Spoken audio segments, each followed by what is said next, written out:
Today on Off the Dock Adventures, we explore the waterways in and around Kirkland Lake the old-fashioned way, and we also find some walleye hotspots. If you're feeling more adventurous, check out the wakeboarding and barefoot skiing at Cypress Gardens.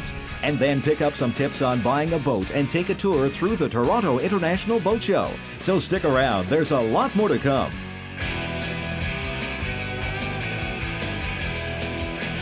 Off the Dock Adventures on TSN is sponsored in part by Honda 4-Stroke Outboards, we understand. The Canadian Coast Guard, take a boating safety course, get your card. It's about safety, it's the law. And Honda FOURTRAX ATVs, get out there.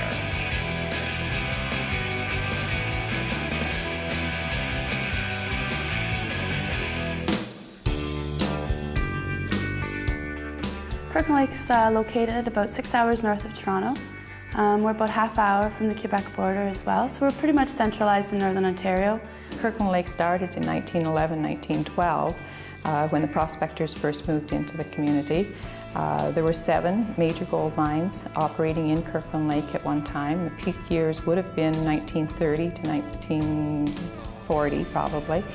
Macassa, which was our last mine operating, closed in 1999 and was known to have the deepest single lift shaft in the Western Hemisphere, going down 7,220 feet. Since the closing of the last mine in Kirkland Lake, tourism has been on the rise. The area has been actively promoted as a tourist destination, and the proliferation of lakes and rivers makes Kirkland Lake an ideal spot for recreational boaters. Canoeing in particular is becoming extremely popular. In the Kirkland Lake area, there are over a dozen canoe routes varying from 100 kilometers down to 10 kilometers. Some of the best canoeing in northeastern Ontario is in the Kirkland Lake area.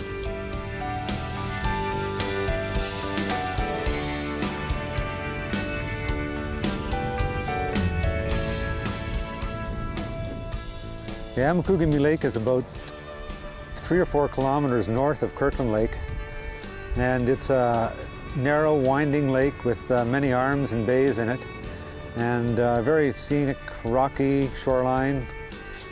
Lots of wildlife on it, ducks, herons, loons. There are 73 miles of shoreline on Amakugami Lake, and it, from one end to the other, is about 15 kilometers of circuitous canoeing. I've been canoeing this area probably for the last 20 years, and this is one of my favorite lakes here. What we saw today is very typical on a daily basis in here. I come in every couple of days, and very, very seldom do I see other people in here. The odd time I'll see a canoe, at least a fisherman in here. But other than that, I have the lake pretty much to myself.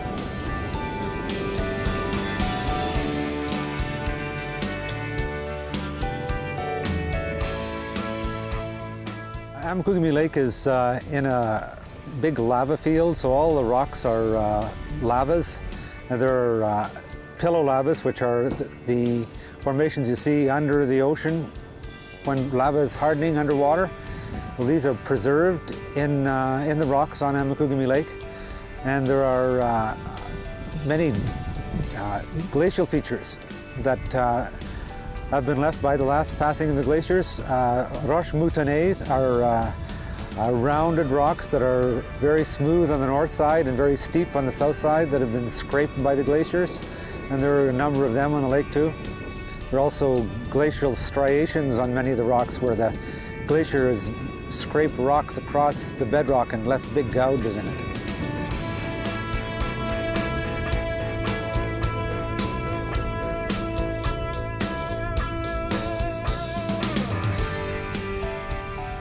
Anyone considering coming north to do some canoeing in the Kirkland Lake area, probably the first thing that they would want to do is to ensure that they have the proper up-to-date maps to know that where they're going and how to access the rivers or the lakes, and where they can possibly take out if they're not doing a return trip. It would also be advantageous to have talked to people that maybe have done some of these routes before, so they can pick up things in terms of portages and campsites, scenic spots along the way, this type of thing. If you take a look at Kirkland Lake and draw a circle around it, places that lakes that you can get to within an hour's drive, there are over 500. Now I've lived here all my life, and I think I've maybe seen about 80, been on or seen about 80 of these lakes. So I've got a lot of exploration yet left to do. And as I say, this is very typical. A lot of the lakes that you would go on or that you would paddle on, you may encounter some other people, but a lot of times no one else is there. It's just you. And this is what I really enjoy about the lifestyle here in Kirkland Lake. Backwater Bill, brought to you by Shell Nautilus, environmentally considerate marine oils and cleaners. We ought to be concerned about protecting our freshwater environments. The introduction of exotic organisms such as zebra mussels has had devastating effects on our freshwater ecosystems. When transporting your boat from one water body to another, make sure your hull is thoroughly scrubbed down with environmentally friendly cleaners. Make sure your bilge and live wells are thoroughly pumped out and cleaned. Be a conscientious boater. Do your part in protecting the environment. Good job, Bill. Don't forget about the truck.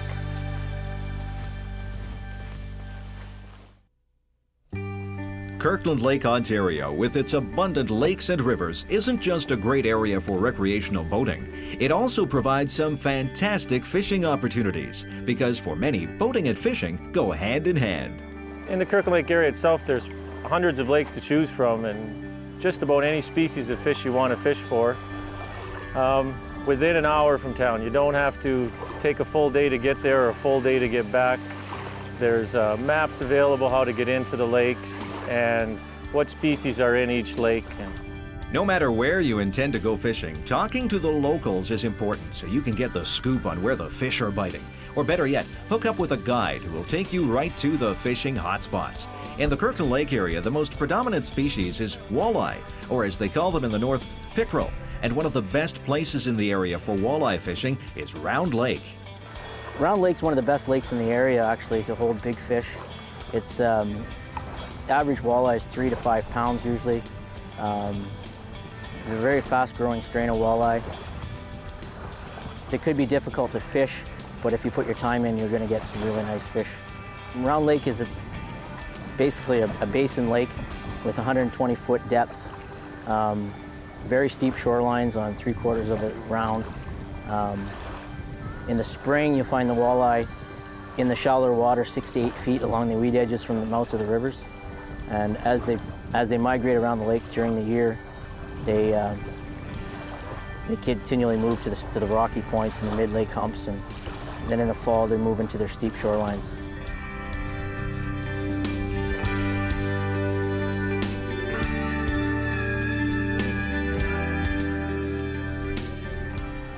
The benefits of hooking up with a guide are you don't have to search for hours and days to actually find fish.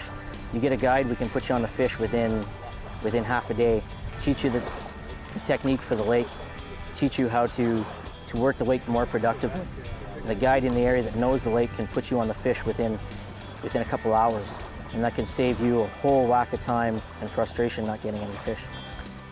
One of the biggest bonuses of hooking up with experienced guides is the fact that when you do catch those big fish, most of them can cook a mean shore lunch. And there's nothing like fresh fish cooked over an open fire by a couple of pros. I think Kirkland Lake is the epitome of Northern Ontario. Within an hour drive of this community, there are over 500 lakes to experience. It's wonderful fishing. The pristine wilderness alone is something that we're all very proud of, and I think the most important thing that this area is proud of is its people. And you won't find anywhere in Ontario where there's more friendlier and welcoming people than in Kirkland Lake. To Hull and Back, brought to you by Crates Marine of Keswick, Ontario. The new woodwork on our Boston whaler has been spray painted with polyurethane paint, which effectively seals it and protects it from the elements and gives it a new fiberglass look. This procedure will ensure years of trouble-free service with minimal upkeep. That's a good thing.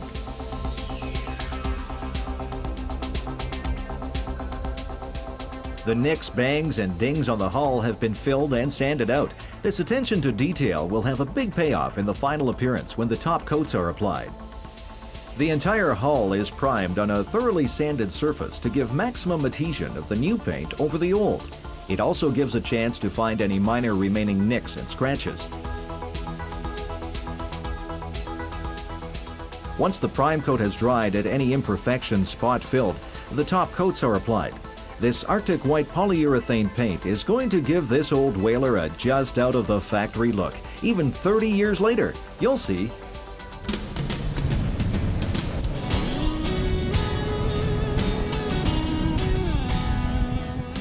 Sports are hot, and I believe wakeboarding is probably one of the best out there.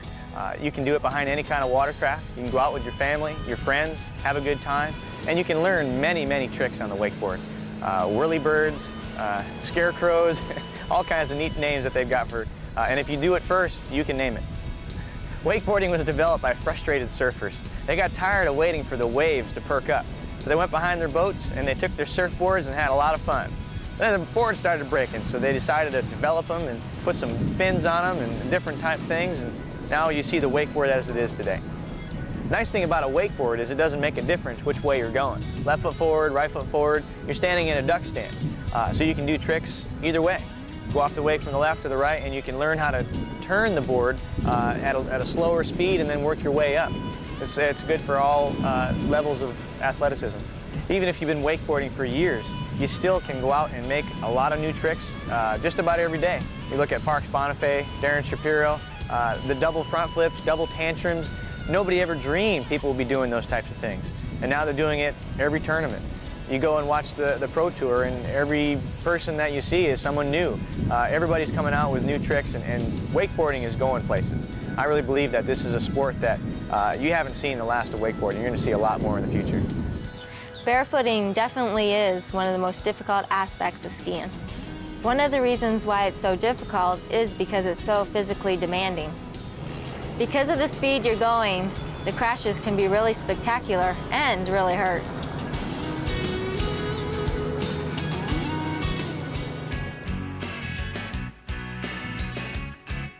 The Coast Guard Minute.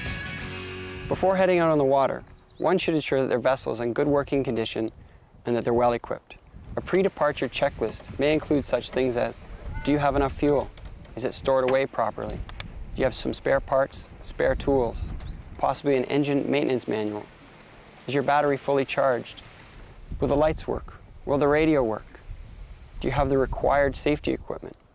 And remember, does someone know where you're going and when you'll return?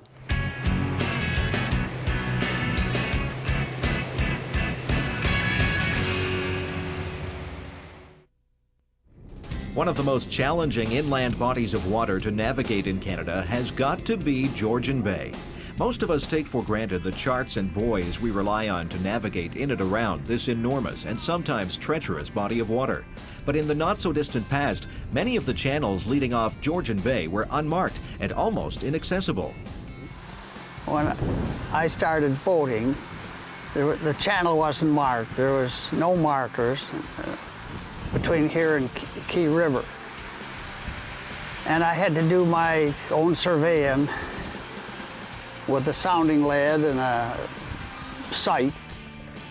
Historically, one of the most important navigational aids on Georgian Bay, in addition to a good memory and sheer blind luck, was the lighthouse. Lighthouses are a significant feature on the shoreline of Georgian Bay. Many date back to the 1800s, where the light stations were all manned. Present-day light stations are all automated and still play a very large role in navigation and bringing boaters home safely to port, especially in Georgian Bay, where storms and fog can roll in at a moment's notice. The Giroux Island Lighthouse is a popular landmark in the Brit area. It marks the entrance to Byng Inlet. Originally built in the late 1800s, the lighthouse was manned by 2 lightkeepers until the mid-80s. At that point in time, it became fully automated. Boaters who dock at Giroux Isle can get out and walk around the lighthouse. Unfortunately, visitors are not normally allowed inside the lighthouse. However, there are lighthouses around Georgian Bay that are being refurbished for that purpose. While you're at Giroux Isle, don't forget to also stop by Coast Guard Station Brett, home to one of Georgian Bay's inshore rescue bases. There are 6 inshore rescue bases in the Great Lakes, 2 in Georgian Bay. We're all university and college students that do this for a summer job. The inshore rescue program was started in the 1970s by the Canadian Coast Guard. We're a supplemental program to the fleet. We monitor high traffic areas with a lot of seasonal boaters. Our mandate is search and rescue as well as search and rescue prevention presentations.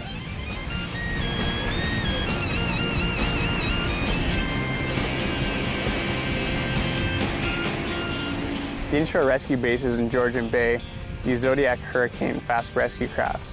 These vessels offer excellent stability, maneuverability, and safety when responding to marine emergencies.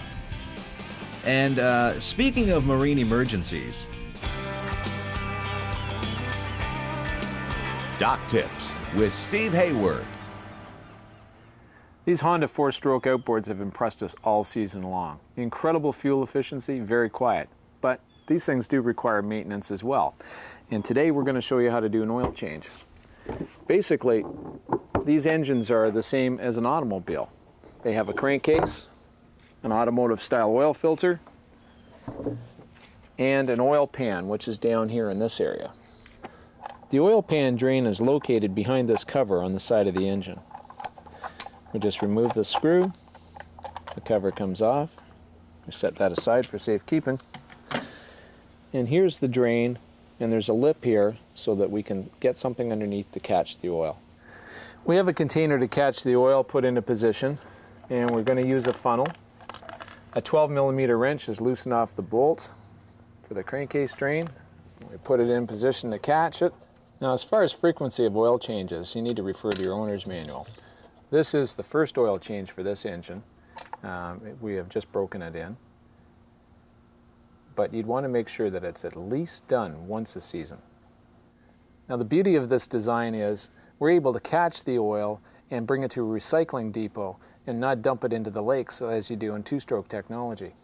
This is great for our future. We picked up a new oil filter from our Honda dealer, and we're just following the directions. And what they say is make sure that the seat area is clean, which it is.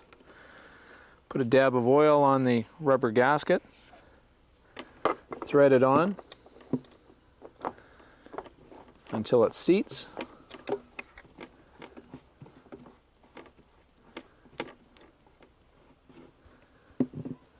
And then 7/8 of a turn.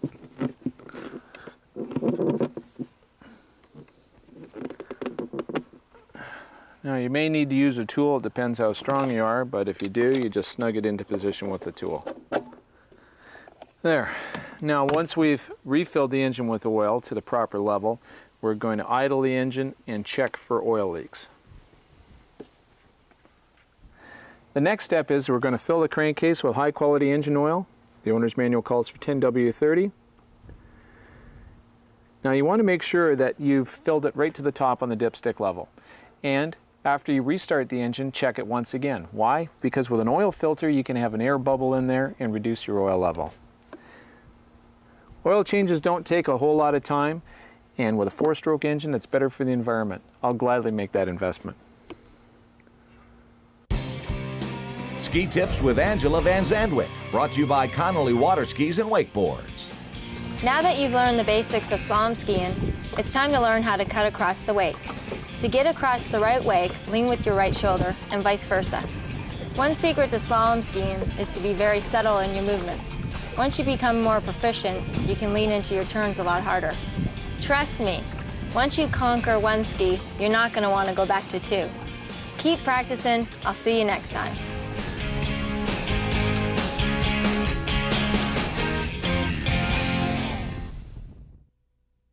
Buying a boat is a major purchase in anyone's book, and the question is, how do you get a boat that's right for your needs and fits within your budget? Well, there are a number of things that need to be taken into consideration.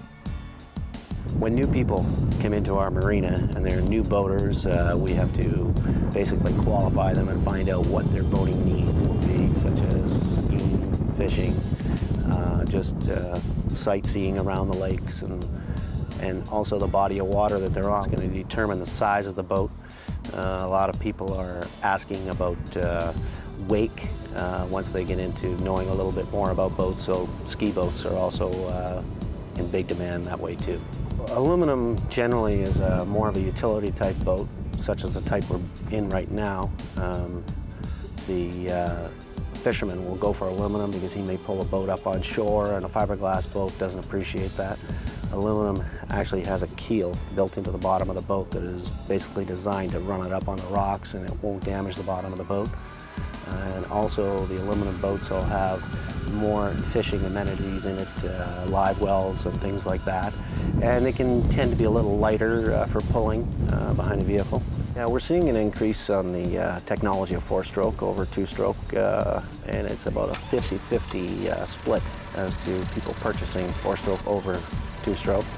The thing with 4-stroke is it is better for the environment. There's less pollution in the lake, so people are thinking about that. We have people coming in looking for a used boat in the beginning. They will sometimes go to a new boat. The availability on used boats, good used boats, are hard to find these days because of the supply and demand. People are looking for reliability, so to buy a good used boat sometimes is hard to find.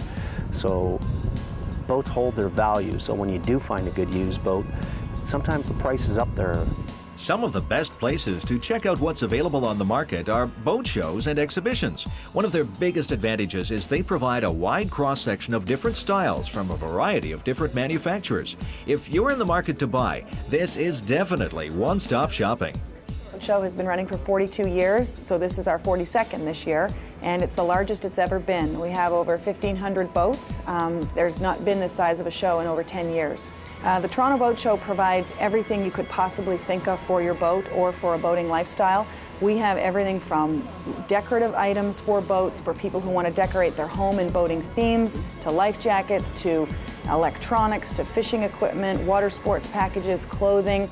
You can't not come to this show and not see things you won't see anywhere else in the country. I think the definite feeling amongst our industry is that boating is growing. There's a real interest from the public to get into the recreational sport that we have as part of our industry. People really are attracted to boating because of the variety of ages. It's good for families, couples, retired, teenagers. There's a little bit of everything for everyone in boating. And the price ranges, which we notice here, you can buy something that's very affordable, right up to the $1 million boats and the lucrative market. So really boating appeals to everyone.